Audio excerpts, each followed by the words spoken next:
बोलने वाली गुफा और चालाक लोमड़ी। हिंदी कहानियाँ।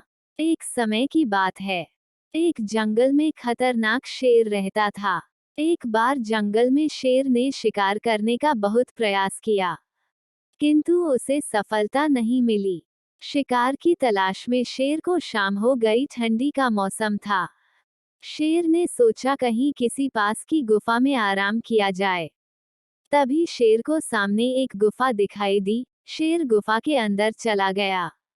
शेर ने सोचा, अवश्य ही यह गुफा किसी जानवर की होगी और वह शाम को इसमें वापस आएगा, तो मैं उसी का शिकार कर अपना पेट भर लूंगा। वह गुफा एक लोमड़ी की थी। शाम होते ही लोमड़ी अपनी गुफा में वापस लौटी। तभी उसे गुफा के सामने शेर के पंजों के निशान दिखाई दिए। निशान केवल गुफा के अंदर जाने के थे, बाहर आने के कोई निशान नहीं थे। लोमड़ी बहुत चालाक थी। चालाक लोमड़ी को लगा कि अवश्य ही मेरी गुफा में कोई शेर चला गया है। अगर मैं गुफा में जाऊंगी तो वह मुझे खा जाएगा।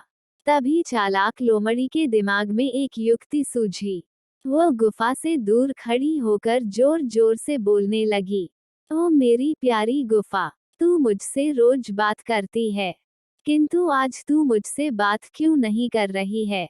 गुफा के अंदर बैठे शेर को लगा कि हो सकता है ये गुफा लोमड़ी से बात करती हो, किंतु मेरे डर के कारण आज ये बात नहीं कर रही है। तभी दोबारा लोमड़ी बोली, मेरी गुफा, तू मुझसे बात क्यों नहीं कर रही है। अगर तू मुझसे बात नहीं करेगी तो मैं वापस चली जाऊंगी। लोमड़ी की इस प्रकार की बात सुनकर शेर को लगा कि अगर गुफा नहीं बोली तो लोमड़ी वापस चली जाएगी। इसलिए शेर आवाज बदल कर बोला, अरे मेरी प्यारी सहेली, मैं कब से तुम्हारा ही इंतजार कर रही हूँ, तुम अंदर क्यों नहीं आ रही हो। आवाज सुनते ही लोमड़ी समझ गई कि गुफा के अंदर अवश्य ही कोई शेर है, और बिना एक पल की देरी किए लोमड़ी वहां से भाग गई।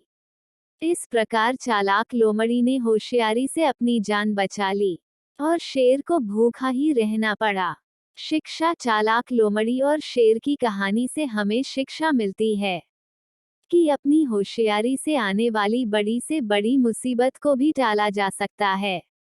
अगर आपको ये कहानी अच्छी लगे तो कमेंट अवश्य करें। हम रोज आपके लिए ऐसी ही कहानी लेकर आएंगे।